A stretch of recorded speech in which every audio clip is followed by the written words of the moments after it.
Hello everyone, second semester, right? It is our first lecture of building drawings, okay? તો તમે લોકો કદાચ મને નહીં ઓળખતા હો તો first of all I introduce માય સેલ્ફ, ઓકે ના? તો I am Apurva Jethi, your new faculty member. I recently join your institute, okay? So yes, introduction તો પતી ગયું. તો હવે સબ્જેક્ટ પર આવીએ. તો બિલ્ડિંગ ડ્રોઈંગ્સ, ઓકે? તો બિલ્ડિંગ ડ્રોઈંગ્સમાં આજે આપણે ડિસ્કસ કરવાનું છે બિલ્ડિંગ બાય લોઝ, ઓકે? એ વાળો ટોપિક છે, એ આજે આપણે લોકો ડિસ્કસ કરવાના છીએ, ઓકે ને? તો આગળ વધીએ. તો what is building bylaws, okay?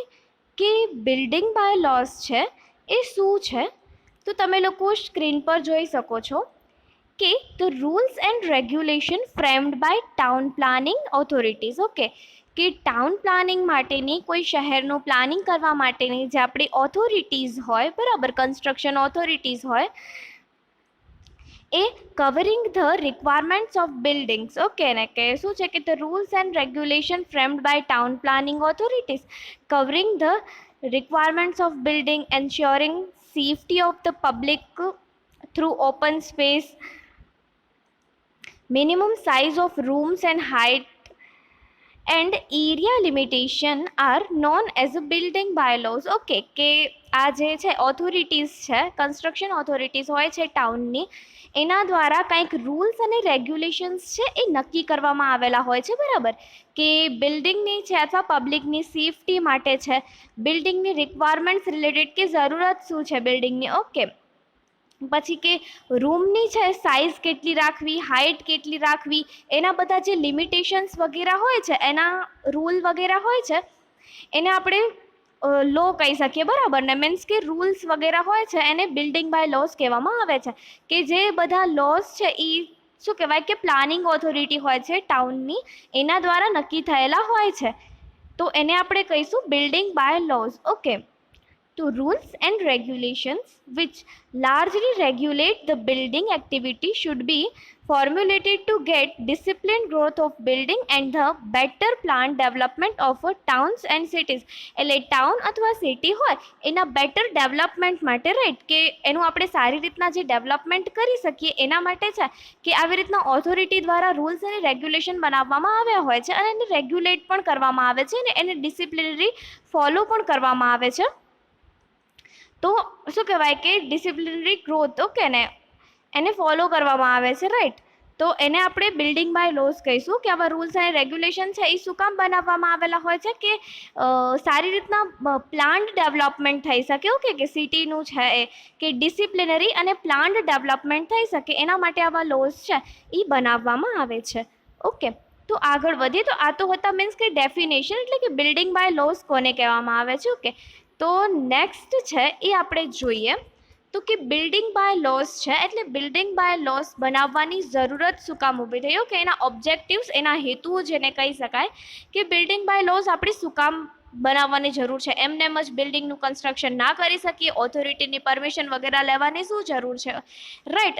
Permission તો ઠીક, પણ ઓથોરિટીએ જે રૂલ્સ, તમને ખ્યાલ હોય તો કે આપણે ઓથોરિટી જે રૂલ્સ અને રેગ્યુલેશન્સ બનાવ્યા હોય ને એના પ્રમાણે જો આપણે પ્લાન છે એ ના બનાવ્યું હોય તો જે ઓથોરિટી હોય એ બિલ્ડિંગ કે કોઈ પણ મકાન બનાવવાની પરમિશન છે આપતી નથી, રાઈટ? એટલે એના રૂલ્સ ફોલો કરીને જ આપણે બિલ્ડિંગ બનાવવાનું હોય છે.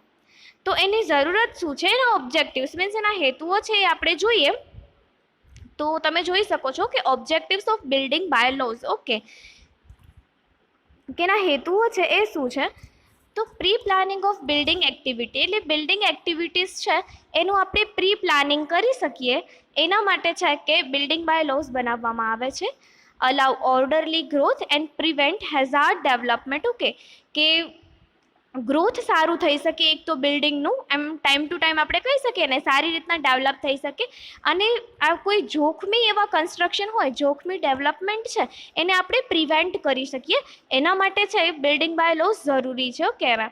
પછી થર્ડ વન છે provisions of bylaws usually afford safety against fire, noise, health hazard and structure failure.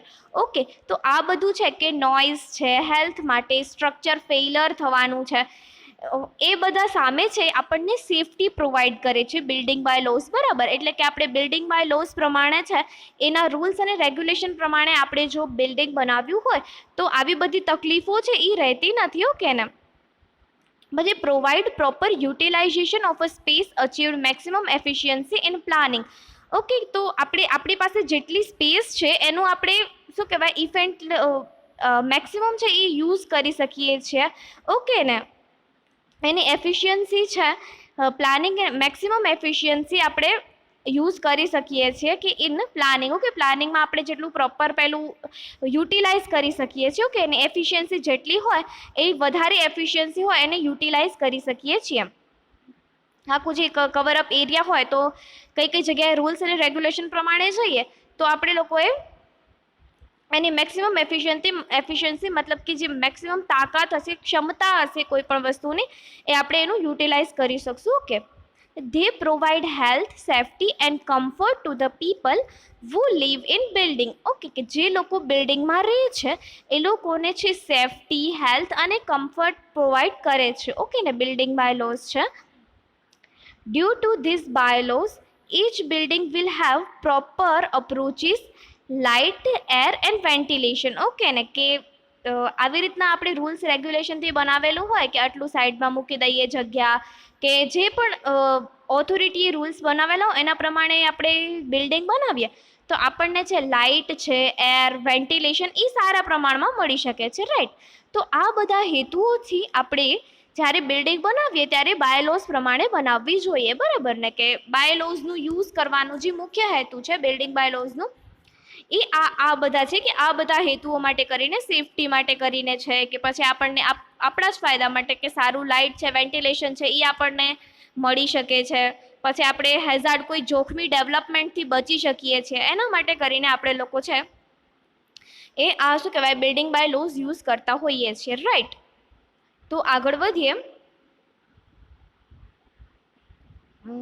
તો બિલ્ડિંગ બાય લોઝ પછી છે અમુક છે ડેફિનેશન્સ આવે છે. Okay, different type of area છે કે કેવા કેવા ટાઈપના છે એ એરિયા હોય છે, બરાબર. મીન્સ કે બિલ્ડિંગનો એરિયા હોય, હવે કયા એરિયાને શું કહીશું એની આપણે ડિફરન્ટ ટાઈપ્સ છે, બરાબર ને એરિયાના. તો એનામાં આવે છે બિલ્ટ અપ એરિયા. અહીંયા બસ એનલિસ્ટ કરેલા છે કે બિલ્ટ અપ એરિયા છે, પ્લેન્થ એરિયા છે, ફ્લોર એરિયા છે, કાર્પેટ એરિયા છે, સુપર બિલ્ટ અપ એરિયા છે. ઓકે, તો હવે આપણે લોકો છે આ બધા એરિયાઝ છે એને ડિટેલમાં જોઈએ. ઓકે ને. તો ફર્સ્ટ વન છે બિલ્ટ અપ એરિયા. ઓકે, તો બિલ્ટ અપ એરિયા કોને કહેશું? તો આનામાં તો લખેલું છે the area covered by the building immediately above the plinth level. Okay, કે પ્લિન્થ લેવલની તરત જ ઉપર જે બધો એરિયા હશે એને આપણે બિલ્ટ અપ એરિયા કહીશું. પણ બિલ્ટ અપ એરિયાનું એવું છે કે જેટલા પણ એરિયામાં આપણે પેલું કર્યું હશે ને, જેટલા પણ એરિયામાં આપણે સ્ટ્રક્ચર બનાવ્યું હશે એને આપણે ટોટલ બિલ્ટ અપ એરિયા કહીશું, બરાબર ને. કે જોઈએ કે the area covered by building. Okay, કે બિલ્ડિંગ છે આખું, 1 મિનિટ, કયા એરિયા છે? Plinth area, floor area, carpet. Okay, તો બિલ્ટ અપ એરિયા છે. તો બિલ્ટ અપ એરિયા આપણે કોને કહીશું? તો કે જેટલા પણ આપણે એરિયામાં સ્ટ્રક્ચર બનાવ્યું છે એનામાં વોલ્સનો એરિયા પણ આવી જાય, જે યુઝ ના થતો હોય ને એવો એરિયા છે કે જેના ઉપર આપણે બનાવ્યું છે સ્ટ્રક્ચર, એ પણ બધું ઓકે બિલ્ટ અપ એરિયા છે. આપણે મકાનનું કહી શકીએ તો કે શું કહેવાય કે આપણે વોલ્સ બનાવેલી હોય તો એ તો વોલ્સનો એરિયા છે એ તો યુઝ નથી થતો ને, પણ એવા એરિયાઝ છે એ પણ બિલ્ટઅપ એરિયામાં, બિલ્ટઅપ એટલે કે જે ટોટલ એરિયા કે જેનામાં આપણે કોઈ બી સ્ટ્રક્ચર બિલ્ટ કર્યું છે, રાઈટ, એ ટોટલ એરિયા હોય એને બિલ્ટઅપ એરિયા કહેવામાં આવે છે. તો કે ડિટેલ્સ ટુ બી ઇન્ક્લુડેડ અને ડિટેલ્સ નોટ બી ઇન્ક્લુડેડ. હવે કઈ ડિટેલ્સ છે, મીન્સ કયા છે એ બિલ્ટઅપ એરિયામાં આવે છે અને કયા કયા જે પહેલાં છે એલિમેન્ટ્સ છે એ બિલ્ટઅપ એરિયામાં આવતા નથી, એનું છે એ લોકોએ કરેલું છે. તો ઇટ ઇઝ સૌથી પહેલાં તો it is also known as a covered area. Okay, તો આખું એરિયા છે એ આખું કેટલું એરિયા કવર થયું છે એ ટોટલ એરિયા છે એને બિલ્ટઅપ એરિયા કહેશું, બરાબર ને. એનામાં આપણે બીજું કાંઈ વિચારવાની જરૂર નથી કે ટોટલ કવર્ડ અપ એરિયા કે સ્ટ્રક્ચર આપણે બિલ્ટ કર્યું છે, રાઈટ, તો એનાથી ટોટલ કેટલું એરિયા કવર થયું છે એ બધું જ એરિયા છે એ કે જેના ઉપર આપણે સ્ટ્રક્ચર બિલ્ડ કર્યું છે એ બધો એરિયા બિલ્ટઅપ એરિયા કહેવાશે. તો ડિટેલ્સ છે કે બિલ્ટઅપ એરિયાની, તો જો બેઝમેન્ટ હોય કે બિલ્ડિંગ સ્ટ્રક્ચર હોય, બિલ્ડિંગ સ્ટ્રક્ચર લાઈક આપણે બિલ્ડિંગ સ્ટ્રક્ચર બનાવીએ, ઓકે, કોઈ પણ, તો એનો જેટલા ભાગમાં કર્યું છે, વોલનો એરિયા હોય, ફલાણા ઢીકણા, જેટલા પણ બધા એરિયા હશે ને કે જેટલામાં સ્ટ્રક્ચર બિલ્ટ થયું છે એ બધા જ એરિયા છે આનામાં આવી જશે. ઓકે, રેમ્પ્સ છે, સ્વિમિંગ પુલ બનાવ્યું હોય તો એનો પણ એ એરિયાનો પણ આપણે યુઝ કર્યો ને, તો એ પછી રિઝર્વોયર છે, ચીમની, વોટર પ્યોરિફિકેશન પ્લાન્ટ છે, તો એના અંદર જેટલા પણ બધા એરિયા હશે કે જેનામાં બિલ્ટઅપ થયું છે સ્ટ્રક્ચર, એ આખું એરિયા છે ટોટલ એરિયા, એને બિલ્ટઅપ એરિયા કહેવાશે, રાઈટ. અને હવે એવા કયા એરિયાઝ છે કે જે છે આનામાં ઇન્ક્લુડ નહીં થાય, તો સ્ટેપ્સ છે, ઓટ્ટા છે, શું ઓટ્ટા, યસ, કુંડી, શોક પિટ, પિટ મીન્સ આપણે ખાડો બનાવીએ ને એ, ફાઉન્ડેશન છે, ફાઉન્ટેન, ઓકે, ફાઉન્ડેશન એ ફાઉન્ટેન, મેન હોલ છે, વોટર ટેન્ક છે, તો આપણે વોટર ટેન્ક બનાવીએ અથવા તો મેન હોલ મીન્સ કે સાફ સફાઈ કરવા માટે પહેલાં બનાવતા હોઈએ છીએ ને વોટર ટેન્કમાં આપણે મેન હોલ, એમ કે અંદર જઈને શું કહેવાય એની સાફ સફાઈ ને એનું મેન્ટેનન્સ રાખી શકીએ, તો એ મેન હોલ્સ છે, ફાઉન્ટેન છે, એવા બધા એરિયાઝ છે એ બધા છે કે ટોટલ બિલ્ટઅપ એરિયામાં નહીં આવે, રાઈટ.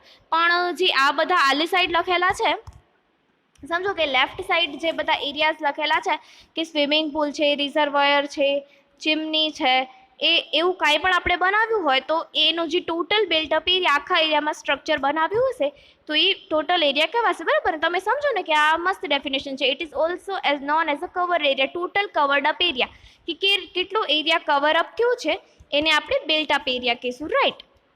તો નેક્સ્ટ વન છે, આપણે આગળ જઈએ તો નેક્સ્ટ વન આવે છે પ્લિન્થ એરિયા, રાઈટ.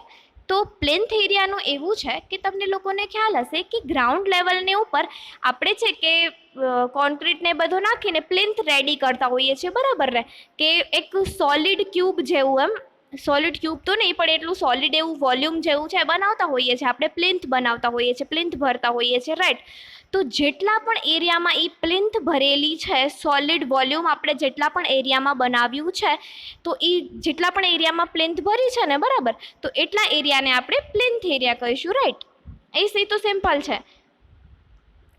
તો એનામાં કયા કયા એરિયા ઇન્ક્લુડ થાય છે અને કયા કયા એરિયા ઇન્ક્લુડ નથી થતા એનું જોઈએ. તો ઇન્ક્લુડ થતા હોય એવા એરિયા છે કે area of walls at a floor level excluding plinth offset, external area of projecting cladding, cover of stairs, barsati, machine room, porch without cantilever, okay, કે વોલ્સ વગેરેના એરિયા છે આપણે પ્લિન્થ એરિયા ઉપર જ શું કહેવાય કે પ્લિન્થ બનાવી લઈએ અને એના ઉપર જ વોલ્સ ને બધું કન્સ્ટ્રક્ટ કરતા હોઈએ છીએ ને, કોલમ છે, પછી બીમ બનાવીએ, રાઈટ, પછી સ્લેબ. તો શું કરવાનું છે કે આ પ્લિન્થ એરિયા છે એ એનામાં જે ટોટલી કવર એરિયા છે પ્લિન્થનો કે જેટલામાં આપણે પેલું સોલિડ ભર્યું હશે, પ્લિન્થ ભર્યું હશે એટલો ટોટલ કવર અપ એરિયા, એમાં પછી જોવાનું નથી કે કયો એરિયા યુઝ થાય છે, યુઝ નથી થતો, એ બધું આગળ આવશે. પણ total plinth up area means કે જેટલા એરિયામાં પ્લિન્થ ભર્યું છે એટલું ટોટલ એરિયા છે એનામાં ભલે પછી દરવાજો આવતો હોય કે વોલ્સ આવતી હોય કે જે પણ છે એ લઈ લેવાનું, ઓકે ને. તો એ છે ટોટલ પ્લિન્થ, ટોટલ નહીં સોરી પ્લિન્થ એરિયા એને કહેવામાં આવે છે. અને કયા કયા એરિયા છે એ પ્લિન્થ એરિયામાં નથી આવતા, તો additional floor or accommodate seats in theatre, okay, theatre, assembly hall or auditorium, balcony છે, curvature provide to improve appearance, platform without cover, terrace above floor, dome, tower at terrace, spiral stress, okay ને. એ બધા જે area છે કે જે આપણે પ્લિન્થથી બહાર બનાવ્યા હોય, બરાબર, બાલ્કની છે એ કંઈ આપણે પ્લિન્થના એરિયા સુધીમાં નહીં બનાવ્યું કે પ્લિન્થ જ્યાં ભરશું ત્યાં તો આપણે છે કે વોલ્સ ને એવું બધું કન્સ્ટ્રક્ટ કરશું. અને તમને ખ્યાલ હોય તો બાલ્કની તો સિમ્પલ બાલ્કનીથી સમજો તો બાલ્કનીનો એરિયા છે એ વોલ્સ ને બની જાય એની આપણે બહાર કાઢતા હોઈએ છીએ, રાઈટ, કે વોલ્સ વગેરે બની ગઈ છે તો એની બહાર છે એ પ્લિન્થ શું કહેવાય એની બહાર છે આપણે બાલ્કની કાઢતા હોઈએ છીએ. તો એ બધું છે એ આનામાં શું કહેવાય પ્લિન્થ એરિયામાં ના આવ્યું કે જેટલું સોલિડ આપણે ભર્યું છે નીચે વોલ્યુમ, જેટલું આપણે પ્લિન્થ ભર્યું છે એનામાં જે વસ્તુ આવશે એ બધી શું કહેવાય એ બધું એરિયા છે એ પ્લિન્થ એરિયામાં કવર થશે. ઓકે ને. તો નેક્સ્ટ આપણે જઈએ. તો નેક્સ્ટ તમે જોઈ શકો છો કે ફ્લોર એરિયા, રાઈટ. તો ફ્લોર એરિયા શું કે it is usable area of each floor. Okay, કે યુઝેબલ એરિયા એટલે શું કે હવે આપણે એરિયા આપણી પાસે ઘણું બધું છે, રાઈટ. એનામાં આપણે મકાન બનાવવું છે, બિલ્ડિંગ બનાવવી છે તો વોલ કન્સ્ટ્રક્ટ કરવી પડે છે, કોલમ બનાવવા પડે, બરાબર ને. તો હવે આ લોકો શું કહે છે કે ફ્લોર એરિયા કોને કહેવાશે કે ઓનલી યુઝેબલ એરિયા. ઓકે ને, કે જે એરિયા તમને યુઝ થાય છે. હવે તમે વિચાર કરો કે બિલ્ડિંગનો જે વોલનો એરિયા છે, વોલ એરિયા છે, અથવા દરવાજાવાળો જે એરિયા છે, અથવા તો તમે કહી શકો કે કોલમ વગેરેનો જે એરિયા છે એ તો તમને યુઝમાં નથી આવતો ને, રાઈટ. એ આપણે ત્યાં કને તો કોલમ છે કે વોલ છે એ કન્સ્ટ્રક્ટ કરી દીધી છે, એનો યુઝ આપણે હવે ફર્ધર નહીં કરી શકીએ. હા, એ વાત અલગ છે કે તોડીને બીજું કાંઈ બનાવીએ અને એમ ઠીક છે, પણ અત્યારે મકાન ધારો કે બનેલું છે, બરાબર ને, અને વોલ બનાવેલી છે તો એ વોલવાળો એરિયા છે એ આપણે ફિલહાલ તો યુઝ નથી કરી શકતા ને. તો એવો જે એરિયા છે એને ડિડક્ટ કરી નાખવાનો, એવો એરિયા એને કાઢી નાખવાનો કે ટોટલ ફ્લોર એરિયા. તો એનામાં છે કે પોર્ચ છે, flat areas in single floor of apartment. Okay, કે એરિયાના જે આપણે ફ્લોર હોય એ બધા એરિયા, ફ્લોર્સનો એરિયા છે, શું કહેવાય કે સ્ટેર્સ છે, પગથિયા છે, એ પણ આપણે યુઝ તો કરીએ છીએ ને. પગથિયાવાળો એરિયા છે એ આપણે ઉપર આવવા જવા માટે. પછી કોરિડોર છે, ડોર સ્વિંગ પ્લેસ છે. હા, ડોર સ્વિંગ પ્લેસ. ઓકે, કે ડોરનો જે પ્લેસ છે, બરાબર, કે ડોરનો અમુક ભાગ આપણે ના યુઝ કરી શકીએ પણ ડોર છે એ આપણે જ્યારે ખોલબંધ કરતા હોઈએ તો એનું જે પ્લસ એરિયા છે એ આપણે યુઝ કરી શકીએ. ઓકે, તો ઇન્ક્લુડિંગ એટલે આ બધા એરિયા છે એમાં આપણે ઇન્ક્લુડ થઈ જશે. ઓકે ને, કે મીન્સ આપણું ઘર છે, મકાન છે, બિલ્ડિંગ છે, એમાં ટોટલ કેટલું એરિયા છે આપણે યુઝ કરી શકશું એ એરિયાને કહેવાશે ફ્લોર એરિયા. એનામાં આપણે આ વોલ્સ છે, કોલમ્સ છે, એ બધાને એરિયા કાઢી રાખવા પડશે કેમ કે એ એરિયા આપણે યુઝ કરી શકતા નથી, રાઈટ. કે દરવાજાનું પેલું ઓલું બાર સાંગ બનાવ્યું હોય ને આપણે, એ વાળો એરિયા છે તો એ બધું ફ્લોર એરિયામાંથી આપણે ડિડક્ટ કરી નાખવું, મતલબ ટોટલ એરિયામાંથી ડિડક્ટ કરી નાખવું પડશે જ્યારે આપણે ફૂલ ફ્લોર એરિયા લેતા હોઈએ, બરાબર ને. કે પછી બાલ્કની છે, કોરિડોર છે, એ બધા એરિયા કે જે આપણે ફ્લેટ ફ્લોર્સ છે કે આપણે જે યુઝ કરી શકીએ છીએ, બિલ્ડિંગના જે કોઈ પણ એરિયા છે કે જે આપણે યુઝ કરી શકીએ છીએ ફ્લોર પર, એને ફ્લોર એરિયા કહેવામાં આવશે. ઓકે કે સો આગળ વધીએ. તો નેક્સ્ટ વન છે, તમે જોઈ શકો છો કે કાર્પેટ એરિયા. ઓકે, તો ફ્લોર એરિયામાં શું હતું કે યુઝેબલ એરિયા, કે જે એરિયાને તમે યુઝ કરી શકો છો. આમાં છે net usable area within building. Okay, બિલ્ડિંગની અંદર નેટ યુઝેબલ એટલે ચોખ્ખું આપણે પેલું કહી શકીએ ને કે કયો એરિયા છે આપણે યુઝ કરી શકીએ છીએ.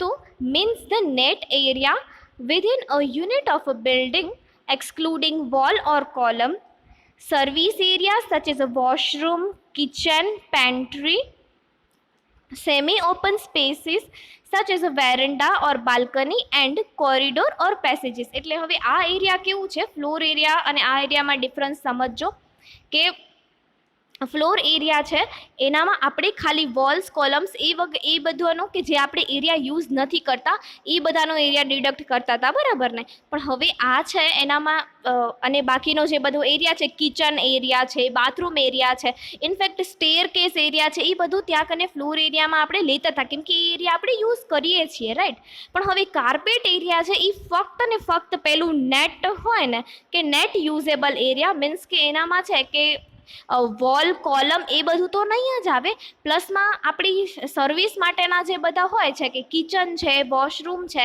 પેન્ટ્રીઝ છે, એ બધું પણ છે એ નહીં લેવાય. કે વેરંડા છે, બાલ્કની છે, ઓપન સ્પેસીસ હોય આપણા ઘરમાં, બાલ્કની, કોરિડોર, પેસેજ, એ બધું પણ નહીં આવે. ઓકે, કમ્પ્લીટ આપણું જે ફ્લોર, આપણે પેલું કાર્પેટ એટલે આપણે કાર્પેટ ના પાથરતા હોઈએ, રાઈટ, કે આપણે હોલમાં બરાબર કાર્પેટ પાથર્યો, ઓકે ને, તો કાર્પેટ આપણે કેટલા, આપણે કાર્પેટ કિચનમાં, બાથરૂમમાં તો પાથરતા નથી. ઓકે, હોલ છે અથવા તો કાર્પેટ આપણે ક્યાં પાથરીએ, કે બેડરૂમનો એરિયા છે, રાઈટ, એ એરિયામાં જ આપણે પેલું કાર્પેટ કહીએ તો એ કાર્પેટ પાથરતા હોઈએ છીએ, એવું યાદ રાખજો કે ને, કે આપણે કાર્પેટ એમાં પાથરતા હોઈએ છીએ. તો એનો જે બધું એરિયા હોય ને, કે એના માટે યુઝ થાય, એને આપણે કાર્પેટ એરિયા કહી શકીએ છીએ. ઓકે, તો ફ્લોર એરિયા અને કાર્પેટ એરિયા આમ તો થોડુંક સેમ જ છે, પણ ફ્લોર એરિયામાં છે આવા કિચન વગેરેના બધાના એરિયા છે આપણે ઇન્ક્લુડ કરવા પડશે, કેમ કે છે આપણે કે જેટલા એરિયા યુઝ કરીએ છીએ યુઝેબલ એરિયા. ઓકે, અને આનામાં છે કાર્પેટ એરિયા એટલે નેટ યુઝેબલ એરિયા. ઓકે, કે એમાં પછી આ કિચન છે, વેરંડા છે, બાલ્કની છે, ઓપન સ્પેસીસ, પેસેજીસ, કે એવું બધું કંઈ જ નહીં આવે. ઓકે ને, તો નેક્સ્ટ આગળ વધીએ તો આ બધા એરિયાઝ છે એની ડેફિનેશન અહીંયા કને ખતમ થાય છે. આઈ હોપ કે તમને લોકોને સમજાઈ ગયું હશે કે કયો એરિયા છે એનામાં આપણે મીન્સ કે જ્યારે એરિયા કીધું હોય ત્યારે કયો એરિયા લેવાનો આવે, બરાબર ને, કયો એરિયા મેજર કરવાનો આવે. લાઈક કાર્પેટ એરિયા કીધું હોય, ફ્લોર એરિયા કીધું હોય, કે બિલ્ટ અપ એરિયા કીધું હોય, તો હવે તમને ખબર પડી જશે કે તમે કેટલો એરિયા છે તમારે મેજર કરવાનો છે, રાઈટ. તો હવે આગળ વધીએ તો આગળ નેક્સ્ટ ટોપિક છે સેટબેક. ઓકે, તો સેટબેકમાં શું છે, તો સેટબેક જોઈએ, સેટબેક ડિસ્ટન્સ. ઓકે, તમે જોઈ શકશો એવી રીતના. તો સેટબેક એટલે શું છે કે તમે જ્યારે બિલ્ડિંગ બનાવતા હો, બરાબર ને, અથવા તો સિમ્પલી જસ્ટ તમે એક માળનું કે બે માળનું મકાન બનાવતા હો, ત્યારે બિલ્ડિંગ બાય લોસ છે. હવે એવું નથી, પણ થોડાક ટાઈમ પહેલાં એવું હતું કે બિલ્ડિંગ બાય લોસ છે એના મુજબ છે કે તમારે આગળ પાછળ છે કે આજુબાજુ છે થોડીક જગ્યાઓ છે એ મૂકવી પડે, રાઈટ, કે તમે તમારું જેટલી, હા, કે જમીન તમારી જ છે, બરાબર ને, કે તમે એનું 100% યુઝ કરવા માટે ફ્રી છો, તમારી જ બિલ્ડિંગ છે, તમે જેના તમારી જ જગ્યા છે, તમે જેના પૈસા આપેલા છે. પણ તમે હવે જ્યારે કોઈ એની ઉપર સ્ટ્રક્ચર બનાવો છો, બિલ્ડિંગ બનાવો છો, અથવા તો કોઈ મકાન વગેરે બનાવો છો, તો તમારે છે એની આજુબાજુનો થોડોક એરિયા છે એ છોડવો પડે છે. તો એવી થોડીક રોડ સ્ટ્રીપ કે જે તમે મૂકો છો એને સેટબેક ડિસ્ટન્સ કહેવામાં આવે છે. ઓકે, એટલે શું છે કે બિલ્ડિંગ સેફટી માટે એવા પર્પઝથી આપણે વેન્ટિલેશન છે એ બધા પર્પઝથી આપણે છે અમુક એરિયા છોડતા હોઈએ છીએ ને. બિલ્ડિંગ બાય લોઝ હોય છે, રૂલ્સ રેગ્યુલેશન મુજબ પણ એવું હોય છે કે આપણે કોઈ બી બિલ્ડિંગ બનાવતા પહેલાં એની આજુબાજુ છે તમે જ્યાં આગળ જોઈ શકો કે સાઇડ યાર્ડ સેટબેક છે, એટલે સાઈડમાં પણ જગ્યાઓ મૂકેલી છે, બેક યાર્ડ છે, ઓકે ને, ફ્રન્ટ યાર્ડ છે, આગળની બાજુ પણ થોડીક જગ્યાઓ મૂકેલી છે. એટલે કે કોઈ બી બિલ્ડિંગ સ્ટ્રક્ચર કન્સ્ટ્રક્ટ કરતા પહેલાં તમે તમારી ભલે જમીન તમારી હોય તો પણ તમે આખો એરિયા છે એ સ્ટ્રક્ચરથી કવર અપ ના કરી શકો, બરાબર ને, કે આખા એરિયા ઉપર સ્ટ્રક્ચર કન્સ્ટ્રક્ટ ના કરી શકો. તમને સ્ટ્રક્ચર છે કન્સ્ટ્રક્ટ કરતા પહેલાં થોડીક આજુબાજુ જગ્યા છે એ તમારે મૂકવી પડે. તો એ જે આજુબાજુ જે જગ્યાઓ મૂકવામાં આવે છે એને સેટબેક કહેવામાં આવે છે. ઓકે, તો સેટબેકનું સિમ્પલ આ જ છે કે આજુબાજુ મૂકેલી થોડી જગ્યાઓ, રાઈટ. તો આગળ વધીએ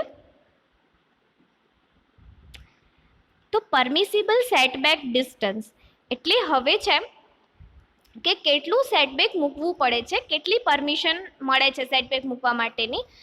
તો જો તમારી વિડ્થ ઓફ રોડ છે, એટલે રોડની જે વિડ્થ છે, બરાબર ને, લેન્થ ને વિડ્થ છે, પહોળાઈ છે, એ અપ ટુ 12 મીટર એટલે 12 મીટરની જો હોય તો તમારે છે કે સેટબેક 1.5 મીટર જેટલો મૂકવો પડે છે. ઓકે, પછી જો તમારી રોડની જે પહોળાઈ છે, વિડ્થ છે, એ 12 મીટર કરતાં વધારે હોય તો તમારે 2 મીટર જેટલો સેટબેક મૂકવો પડે છે કોઈ પણ સ્ટ્રક્ચર બનાવીએ એની આજુબાજુ. ઓકે ને, પછી શું છે કે રોડ વિથ લેસ દેન 3 છે, બરાબર ને, હવે 3 મીટર કરતાં ઓછી છે એટલે બહુ જ નાનો રોડ છે. એન્ડ શું છે કે length less than 30 metre. Okay, કે એની રોડની જે લેન્થ છે, લંબાઈ છે 30 મીટર કરતાં નાની છે તો તમારે સેટબેક એટલે આજુબાજુ જગ્યા મૂકવાની છે કોઈ જરૂર રહેતી નથી, રાઈટ. એટલે જો તમે 12 મીટરનો રોડ હશે તો તમારે 1.5 જેટલો સેટબેક મૂકવો પડશે. ઓકે, પછી 12 મીટર કરતાં વધારે હશે તો 2 મીટર જેટલો, અને જો વિથ છે એ 3 મીટર કરતાં નાની છે તો તમારે કોઈ સેટબેક મૂકવાની જરૂર નથી, કેમ કે સેટબેક મૂકશો તો પછી કેટલો નાનો રોડ થઈ જશે ને, પછી રોડ યુઝ માટે પ્રોબ્લેમ થશે. ઓકે, એટલે તો રોડ પર સેટબેક કે એવું કાંઈ મૂકવાની જરૂર નથી. તો આ પરમિસિબલ લિમિટ્સ છે કે આટલા સેટબેક તમે મૂકી શકો છો. ઓકે, આજુબાજુ જગ્યાઓ છે એ મૂકી શકો છો. હવે નેક્સ્ટ સ્લાઇડ પર જઈએ તો શું છે કે એડવાન્ટેજીસ ઓફ સેટબેક. ઓકે, કે સેટબેક મૂકીએ કે બિલ્ડિંગ છે એની આજુબાજુ આપણે જગ્યાઓ મૂકીએ, રાઈટ, તો એના એડવાન્ટેજીસ શું છે, એનાથી આપણને શું ફાયદો થાય છે. તો better condition of air, light and ventilation. તો સૌથી પહેલાં તો આપણે એર છે, લાઇટ છે અને વેન્ટિલેશન વગેરે છે એકદમ સારું થાય છે. હવે તમે વિચાર કરો કે બિલ્ડિંગ છે એની જસ્ટ જ બાજુમાં કોઈ બી પહેલું કરતાં પહેલાં છે કે એટલે કોઈ બી જગ્યાઓ મૂકી નથી એમ, અને સીધી જ જસ્ટ બાજુમાં કોઈ બનાવેલી છે બિલ્ડિંગ વગેરે, તો ત્યાં કનેથી સારું એર સર્ક્યુલેશન નહીં થાય, લાઇટ છે એ બરાબર નહીં આવે ને. ઓકે, તો આપણે એ મૂકવું જરૂરી છે. ઓકે, એવી થોડીક જગ્યા. પછી at corners it improve visibility and safety from traffic. Okay, કે ટ્રાફિકની રીતે પણ છે કે એવી થોડીક જગ્યા મૂકેલી હોય તો આપણને સેફટી રહે છે. ઓકે, વાહનોને એ બધું એના માટે પણ. અને વિઝિબિલિટી છે એ પણ આપણે એમ કે સારી રીતના આપણે છે એકબીજા રોડને આપણે જોઈ શકીએ છીએ. ઓકે ને, કે ટ્રાફિક માટે આપણે વાહન ચલાવતા હોઈએ તો આવી રીતના જગ્યાઓ મૂકેલી હોય આજુબાજુ બિલ્ડિંગ્સની ને, તો આપણે કે એક્સિડન્ટ વગેરે થવાની સંભાવનાઓ ઓછી રહે છે, કે આપણે વિઝિબિલિટી સારી હોય છે, કે બીજા રોડ પર કે આપણે સારી રીતના જોઈ શકીએ છીએ, બરાબર ને, કે વાહન આવે છે કે શું થાય છે.